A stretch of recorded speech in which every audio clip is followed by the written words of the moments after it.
Aujourd'hui, je vais vous parler des premières espèces qu'il faut reconnaître pour le comptage des oiseaux des jardins, le pic vert et le piquet-pêche.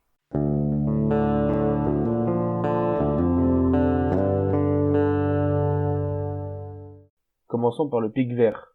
On le retrouve partout en France, dans les bois et forêts de feuillus mixtes, les zones cultivées avec pâturage, les grands parcs et même les zones plus ouvertes à bosquets. Il est assez commun, mais il est farouche. Il se nourrit principalement de fourmis, on le voit souvent à terre. La femelle juvénile a une tache noire sous l'œil alors que le mâle a une tache rouge. Ils sont tous les deux tachetés. Le mâle adulte a sa tache rouge entourée de noir et la femelle juste une tache noire, mais ils ne sont plus tachetés.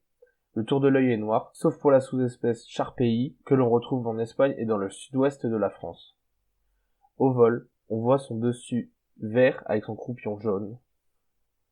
Et, si on ne regarde pas la tête, on peut le confondre avec le pic cendré. Son cri ressemble à un rire très caractéristique. Il tambourine les troncs très rarement, souvent pendant 1 seconde à 1 seconde et demie. Maintenant, le piquet-pêche. On le retrouve lui aussi partout en France, dans les boisements variés, surtout à sapins et à pins, car l'hiver il se nourrit des graines de conifères, mais aussi dans les forêts de feuillus, les parcs et les grands jardins. Il est très craintif.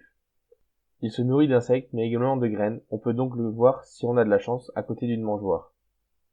Son plumage est noir, blanc et rouge, il a une calotte noire, un poitrail blanc, une moustache noire partant du bec et rejoignant la nuque, et un croupion rouge pâle, voire flou. Le mâle a une tache rouge sur la nuque. Les jeunes ont une calotte rouge bordée de noir. Voilà, la vidéo est terminée. Je vous laisse avec leur son caractéristique et à très bientôt.